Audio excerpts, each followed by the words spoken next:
Jonathan Carl. Sean, thank you for being here first briefing. Great to see you. Thank you. Before I get to a policy question, just a question about the nature of your job. Yeah. Is it your intention to always tell the truth from that podium, and will you pledge never to knowingly say something that is not factual? It is. It's an honor to do this, and yes, I believe that we have to be honest with the American people. I think sometimes we can disagree with the facts.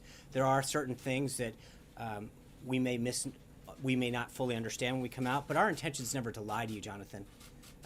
Our job is to make sure that sometimes, and you're in the same boat. I mean, there are times when you guys tweet something out or write a story and you publish a correction. That doesn't mean that you were intentionally trying to deceive readers and the American people, does it? And I think we should be afforded the same opportunity. There are times when we believe something to be true, or we get something from an agency, or we act in haste because the information available wasn't complete, but our desire to communicate with the American people and make sure that you have the most complete story at the time. And so we do it. But again, I think that when you look net, we're going to do our best every time we can. I'm going to come out here and tell you the facts as I know them, and if we make a mistake, I'll do our best to correct it. But I think that it's as I mentioned the other day, it is a two-way street. There are many mistakes that the media makes all the time. They misreport something, they don't report something, they get a fact wrong. I don't think that's always to turn around and say, okay, you were intentionally lying. I think we all try to do our best job and do it with a degree of integrity that in our respective industries. Do you have any corrections that you would like to make or clarifications of what you said Sure. on Saturday? Well, ask away, Jonathan. Well, just for instance, I don't want to get into relitigate the whole issue, but just take one, the issue of Metro ridership. You made a statement about. We did, Metro, and at the right? time, the information that I was provided by the inaugural committee came from an outside agency that we reported on. And I think, knowing what we know now, we can tell that WMATA's numbers are different. But we were trying to provide numbers that we had been provided. That wasn't like we made them up out of thin air.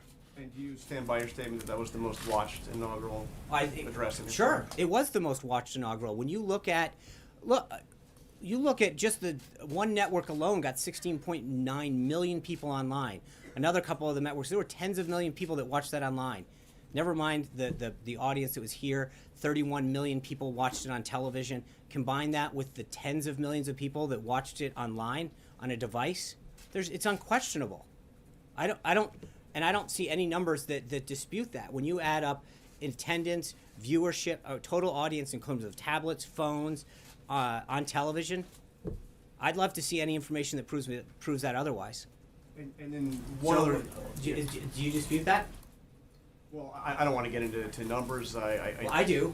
Okay. I mean, okay. I'm just saying, if you're asking me a question about my integrity, I have a right to say, if you add up the network streaming numbers, Facebook, YouTube, all of the various live streamings that we have information on so far, I don't think there's any question. It was it was the largest watched inauguration ever. More than Ronald Reagan's in 1981. I'm pretty sure that Reagan didn't have YouTube, Facebook, or the internet. Yeah, I think 41 million people watched his. 41 million watched his, okay? So let's just take the Nielsen ratings, which are 31 million, and add it to CNN, 16.9 million. That's a little higher. So I'm just saying, you're asking me for numbers, there's just two entities together. And the approach that you took on Saturday, any second thoughts on that? I think Jonathan, look, I want this to, I came out to read a statement, and I did it. We're here today. I'm going to stay here as long as you want. So I want to make sure that I think you guys might want to leave before I do.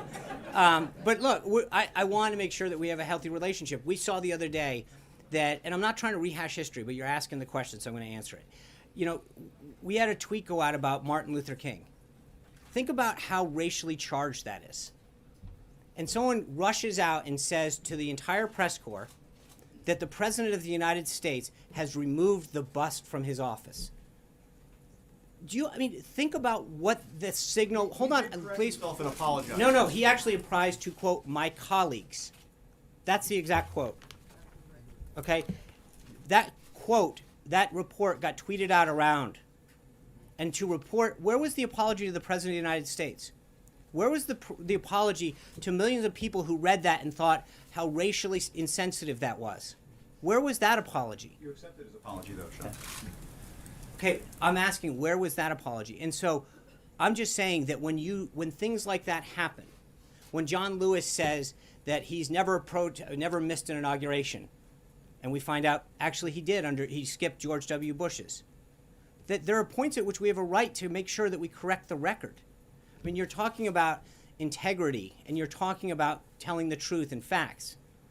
I don't know that it wasn't malicious at all, and I'm not saying, but there's a point at which we have a right to go out there and correct the record. And I think that over and over again, there is this attempt to go after this president and say, well, that can't be true, and that's not right, and the numbers weren't there. And there's a rush to judgment every time.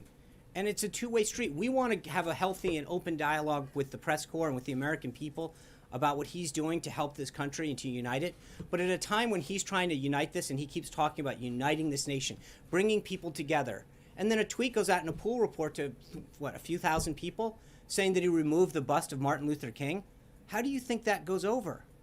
Sean, did the media invent the feud between the president and the intelligence community? Look, I think that you saw from the response the other day, he walked into the CIA, people were hooting and hollering, they gave him a 5-minute standing ovation. That doesn't look like a relationship they were excited. Media invention. No, but I think there's a difference between having differences with intelligence leaders and leaders of that community who had strong differences with, than the people and the men and women who toil every single day in our intelligence community. And it was reflected at the CIA.